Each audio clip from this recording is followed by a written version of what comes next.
we are going to be reading a bedtime story called Alice in Wonderland by Carroll. I do not own anything about the book. I am just reading this for your entertainment purposes to help you relax and fall asleep. This book is in the public domain, so it is perfectly fine for me to be reading it to you on my channel. If you want, please close your eyes and just relax and listen to the story. Let's begin. We have the first illustration with the white rabbit, and he is just staring at his pocket watch. Chapter 1. Down the Rabbit Hole. Alice was beginning to get very tired of sitting by her sister on the bank and of having nothing to do. Once or twice she had peeped into the book her sister was reading, but it had no pictures or conversations in it. And what is the use of a book, thought Alice, without pictures or conversations? So she was considering in her own mind, as well as she could, for the hot day made her feel very sleepy and stupid, whether the pleasure of making a daisy chain would be worth the trouble of getting up and picking the daisies, when suddenly a white rabbit with pink eyes ran close by her. There was nothing so very remarkable in that, nor did Alice think it so very much out of the way to hear the rabbit say to itself, oh dear, I shall be too late." When she thought it over afterwards, it occurred to her that she ought to have wondered at this, but at the time it all seemed quite natural. But when the rabbit actually took a watch out of its waistcoat pocket and looked at it, and then hurried on, Alice started to her feet, for it flashed across her mind that she had never before seen a rabbit with either a waistcoat pocket or a watch to take out of it. With burning curiosity, she ran across the field after it, and was just in time to see it pop down a large rabbit hole under the hedge. In another moment down went Alice after it, never once considering how in the world she was going to get out again. The rabbit hole went straight on like a tunnel for some way, and then dipped suddenly down, so suddenly that Alice had not a moment to think about stopping herself before she found herself falling down what seemed to be a very deep well. Either the well was very deep, or she fell very slowly, for she had plenty of time as she went down to look about her and to wonder what was going to happen next. First, she tried to look down and make out what she was coming to, but it was too dark to see anything. Then she looked at the sides of the well and noticed that they were filled with the cupboards and bookshelves. Here and there she saw maps and pictures hung upon pegs. She took down a jar from one of the shelves as she passed it. It was labeled orange marmalade, but to her great disappointment it was empty. She did not like to drop the jar for fear of killing somebody underneath, so managed to put it into one of the cupboards as she fell past it. Well, thought Alice to herself, after such a fall as this, I shall think nothing of tumbling downstairs. How brave they'll all think of me at home. Why, I wouldn't say anything about it even if I fell off the top of the house. Which was very likely true. Down, down, down, would the fall never come to an end.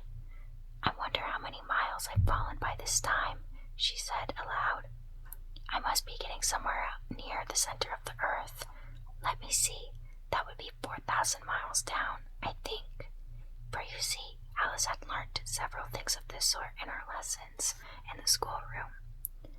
And though this was not a very good opportunity for showing off her knowledge, as there was no one to listen to her, still it was good practice to say it over. Yes, that's about the right distance, but then I wonder what latitude or longitude I've got to. Alice had not the slightest idea what latitude was or longitude either, but she thought they were nice grand words to say. Presently she began again. I wonder if I shall fall right through the earth. How funny it'll seem to come out among the people that walk with their heads downwards.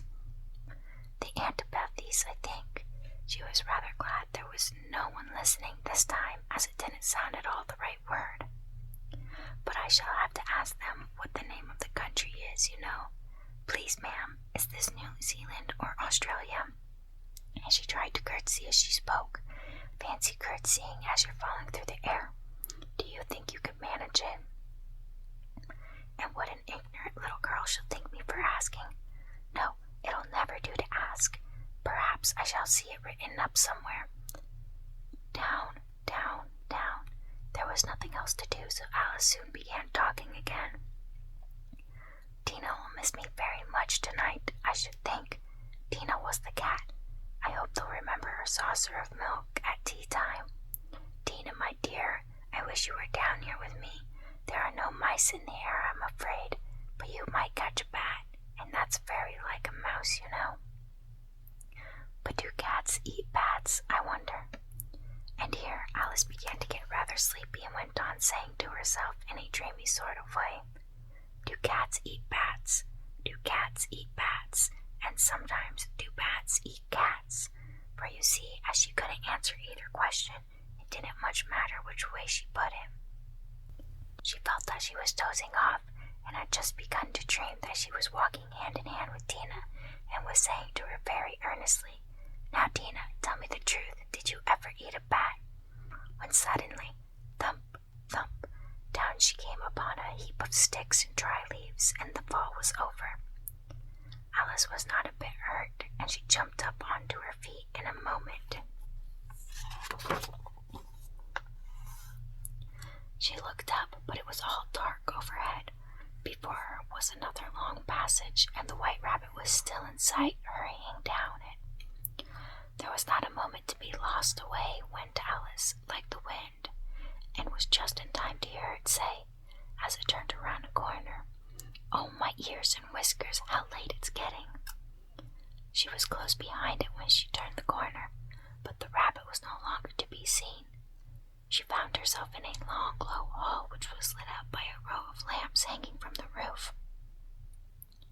There were doors all around the hall, but they were all locked, and when Alice had been all the way down one side and up the other, trying every door, she walked sadly down the middle, wondering how she was ever to get out again.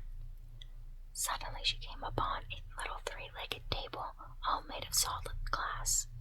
There was nothing on it but a tiny golden key, and Alice's first idea was this might belong to one of the doors of the hall. But alas, either the locks were too large or the key was too small, but at any rate it would not open any of them. However, on the second time round she came upon a low curtain she had not noticed before, and behind it was a little door lock, and to her great delight it fitted. Alice opened the door and found that it led into a small passage, not much larger than a rat hole. She knelt down and looked along the passage into the loveliest garden you ever saw. How she longed to get out of that dark hall and wander about among those beds of bright flowers and those cool fountains, but she could not even get her head through the doorway. And even if my head would go through, thought poor Alice, it would be of very little use without my shoulders. Oh, how I wish I could shut up like a telescope. I think I could if I only knew how to begin. For you see, so many out-of-the-way things had happened lately that Alice had begun to think that very few things indeed were really impossible. There seemed to be no use in waiting by the little door, so she went back to the table, half hoping she might find another key on it, or at any rate a book of rules for shutting people up like telescopes. This time she found a little bottle on it, which certainly was not here before, said Alice, and tied round the neck of the bottle was a proper label, with the words, Drink Me, beautifully printed on it in large letters. It was all very well to say, Drink me, but the wise little Alice was not going to do that in a hurry. No, I'll look first, she said, and see whether it's marked poison or not, for she had read several nice little stories about children who had got burnt and eaten up by wild beasts and other unpleasant things, all because they would not remember the simple rules their friends had taught them. Such as that a red-hot poker will burn you if you hold it too long, and that if you cut your finger very deeply with a knife it usually bleeds. And she had never forgotten that if you drink much from a bottle marked poison, it is almost certain to disagree with you sooner or later.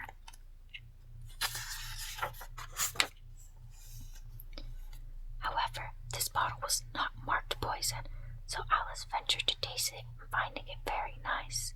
It had, in fact, a sort of mixed flavor of cherry tart, custard, pineapple, roast turkey, toffee, and hot buttered toast. She very soon finished it off. What a curious feeling, said Alice. I must be shutting up like a telescope.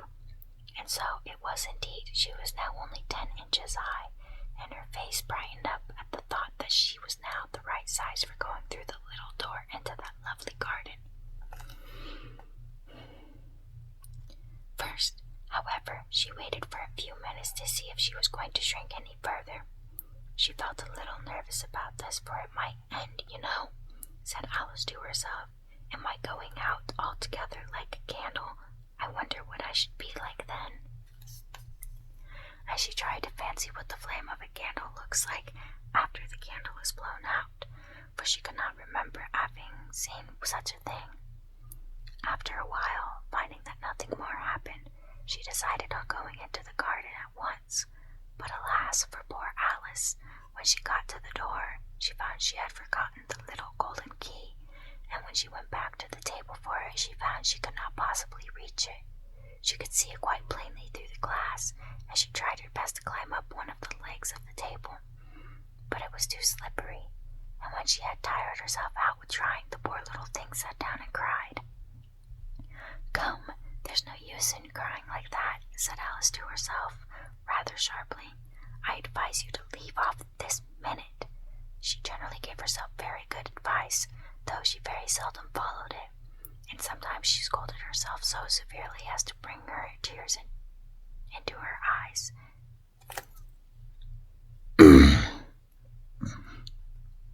Come, there's no use in crying like that, said Alice to herself, rather sharply. I advise you to leave off this minute. She generally gave herself very good advice, though she very seldom followed it, and sometimes she scolded herself so severely as to bring tears into her eyes, and when she remembered trying to box her own ears for having cheated herself in a game of croquet, she was playing against herself, for this curious child was very fond of pretending to be two people. But it's no use now, thought poor Alice, to pretend to be two people. Why, there's hardly enough of me left to make one respectable person. Soon her eyes fell on a little glass box that was lying under the table. She opened it and found in it a very small cake, on which the words, Eat me, were beautifully marked in currants. Well, I'll eat it, said Alice, and if it makes me grow larger, I can reach the key, and if it makes me grow smaller, I can creep under the door. So either way, I'll get into the garden, and I don't care which happens. She ate a little bit and said anxiously to herself, which way, holding her hand on the top of her head to feel which way it was growing, and she was quite surprised to find that she remained the same size.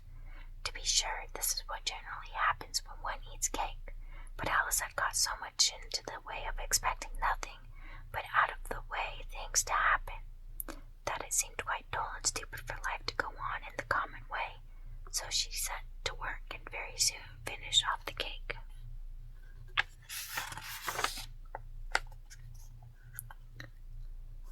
Chapter 2. The Pool of Tears. Curiouser and curiouser, cried Alice. She was so much surprised that for the moment she quite forgot how to speak good English. Now I'm opening out like the largest telescope that ever was. Goodbye, feet. For when she looked down at her feet, they seemed to be almost out of sight. They were getting so far off. Oh, my poor little feet, I wonder who will put on your shoes and stockings for you now, dears. I'm sure I shan't be able to. I shall be a great deal too far off to trouble myself about you. You must manage the best way you can, but I must be kind to them, thought Alice. Or perhaps they won't walk the way I want to go. Let me see. I'll get them a new pair of boots every Christmas. And she went on planning to herself how she would manage it. They must go by the carrier, she thought, and how funny it'll seem, sending presents to one's own feet, and how odd the directions will look. Alice's right foot asked hearth rug near the fender with Alice's love. Oh dear, what nonsense I'm talking. Just at this moment her head struck against the roof of the hall. In fact, fact, she was now rather more than 9 feet high, and she at once took up the little golden key and hurried off to the garden door. Poor Alice, it was as much as she could do, lying down on one side to look through into the garden with one eye, but to get through was more hopeless than ever. She sat down and began to cry again. "You ought to be ashamed of yourself," said Alice. "A great girl like you," she might well say this, "to go on crying in this way. Stop this moment, I tell you." But she went on all the same, shedding gallons of tears until there was a large pool all round her, about 4 inches deep and reaching half down the hall. After a time she heard a little pattering of feet in the distance, as she hastily dried her eyes to see what was coming. It was the White Rabbit returning, splendidly dressed, with a pair of white kid gloves in one hand and a large fan in the other. He came trotting along in a great hurry, muttering to himself as he came, "Oh, the Duchess, the Duchess! Oh, won't you be savage if I've kept her waiting?" Alice felt so desperate that she was ready to ask help of anyone. So when the rabbit came near her, she began in a low, timid voice, "If you please, sir." The rabbit started violently, dropped the white kid gloves and the fan, and scurried away into the darkness as hard as he could go.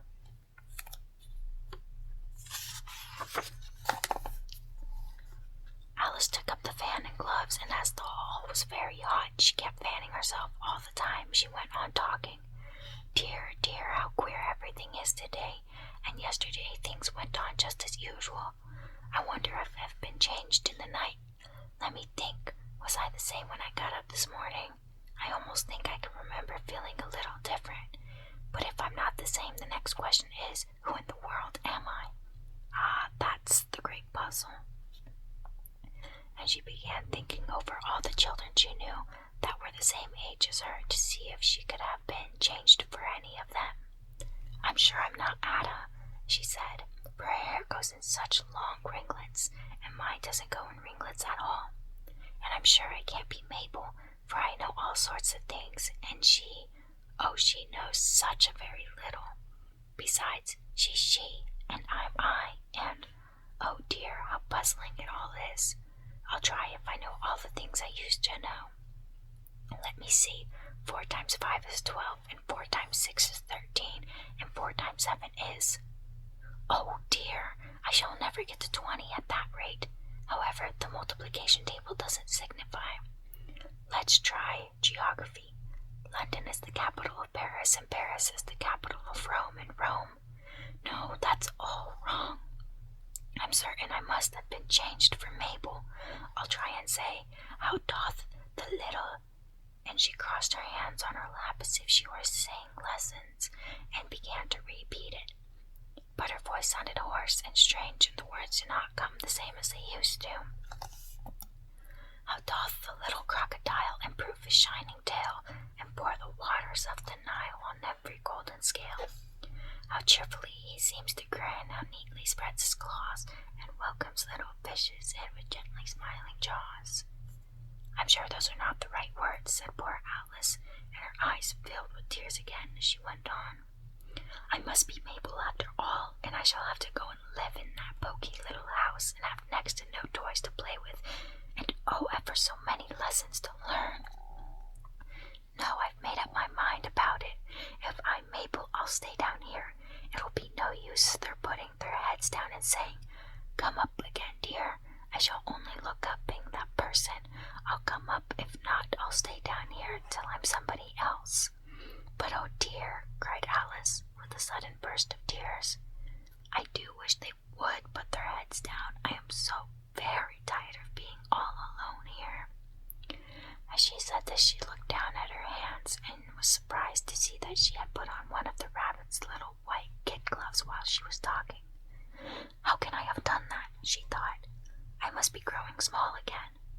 She got up and went to the table to measure herself by it, and found that as nearly as she could guess, she was now about 2 feet high, and was going on shrinking rapidly.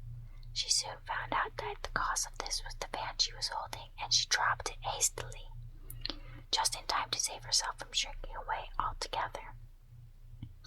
"That was a narrow escape," said Alice, a good deal frightened at the sudden change. but very glad to find herself still in existence. And now for the garden, and she ran with all speed back to the little door. But alas, the little door was shut again, and the little golden key was lying on the glass table as before. Things are worse than ever, thought the poor child, for I never was so small as this before, never, and I declare it's too bad that it is.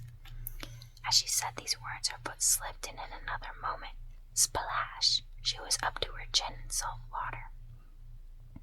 Her first idea was that she had somehow fallen into the sea, and in that case I can go back by railway, she said to herself. Alice had been to the seaside once in her life, and had come to the general conclusion that wherever you go to on the English coast, you find a number of bathing machines in the sea, some children digging in the sand with wooden spades, then a row of lodging houses, and behind them a railway station. However, she soon made out that she was in the pool of tears which she had wept when she was 9 feet high. I wish I hadn't cried so much, said Alice, as she swam about trying to find her way out. I shall be punished for it now, I suppose, by drowning in my own tears. That will be a queer thing, to be sure. However, everything is queer today. Just then she heard something splashing about in the pool, a little way off, and she swam nearer to make out what it was. At first she thought it must be a walrus or hippopotamus, but then she remembered how small she was now, and she soon made out that it was only a mouse that slipped in like herself. Would it be of any use now, thought Alice, to speak to this mouse? Everything is so out of the way down here that I should think very likely it can talk. At any rate, there's no harm in trying. So she began. Oh, mouse, do you know the way out of this pool? I am very tired of swaying about here, oh, mouse.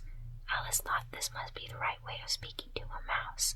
She had never done such a thing before, but she remembered having seen in her brother's Latin grammar, a mouse, a mouse, a mouse, oh mouse. The mouse looked at her rather inquisitively, and seemed to her to wink with one of its little eyes, but it said nothing. Perhaps it doesn't understand English, thought Alice. I dare say it's a French mouse, come over with William the Conqueror, for with all her knowledge of history, Alice had no very clear notion how long ago anything had happened. So she began again, Oy est machete, which was the first sentence in her French lesson book. The mouse gave a sudden leap out of the water and seemed to quiver all over with fright. Oh, I beg your pardon, cried Alice hastily, afraid that she had hurt the poor animal's feelings. I quite forgot you didn't like cats. Not like cats, cried the mouse in a shrill, passionate voice. Would you like cats if you were me? Well, perhaps not, said Alice in a soothing tone. Don't be angry about it, and yet I wish I could show you our cat Tina. I think you'd take a fancy to cats if you could only see her. She is such a dear, quiet thing. Alice went on, half to herself, as she swam lazily about in the pool, as she sits purring so nicely by the fire, licking her paws and washing her face, and she is such a nice soft thing to nurse, and she's such a capital one for catching mice.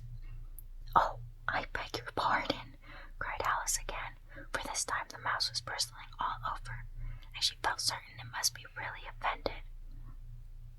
We won't talk about her any more if you'd rather not. We, indeed, cried the mouse, who was troubling down to the end of his tail. As if I would talk on such a subject. Our family always hated cats.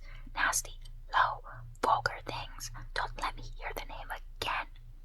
I won't indeed, said Alice, in a great hurry to change the subject of conversation. Are you fond of dogs? The mouse did not answer, so Alice went on eagerly. There is such a nice little dog near our house. I should like to show you. A little bright-eyed terrier, you know, with such long curly brown hair.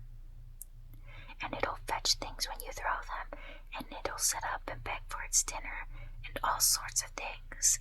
I can't remember half of them, and it belongs to a farmer, you know, and he says it's so useful it's worth £100.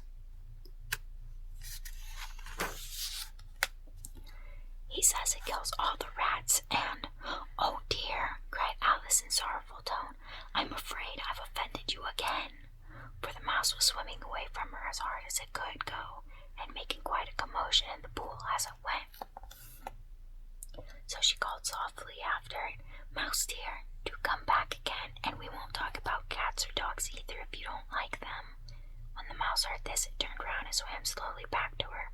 Its face was quite pale with passion, Alice thought, and it said in a low, trembling voice, "Let us get to the shore, and then I'll tell you my history, and you'll understand why it is I hate cats and dogs." It was high time to go, for the pool was getting quite crowded. The birds and animals had fallen into it. There were a duck and a dodo, a lory and an eaglet, and several other curious creatures. Alice led the way, and the whole party swam to the shore. Alright, we'll end that at chapter 2. If you want me to continue reading the story, I can make an ASMR series for it. So let me know in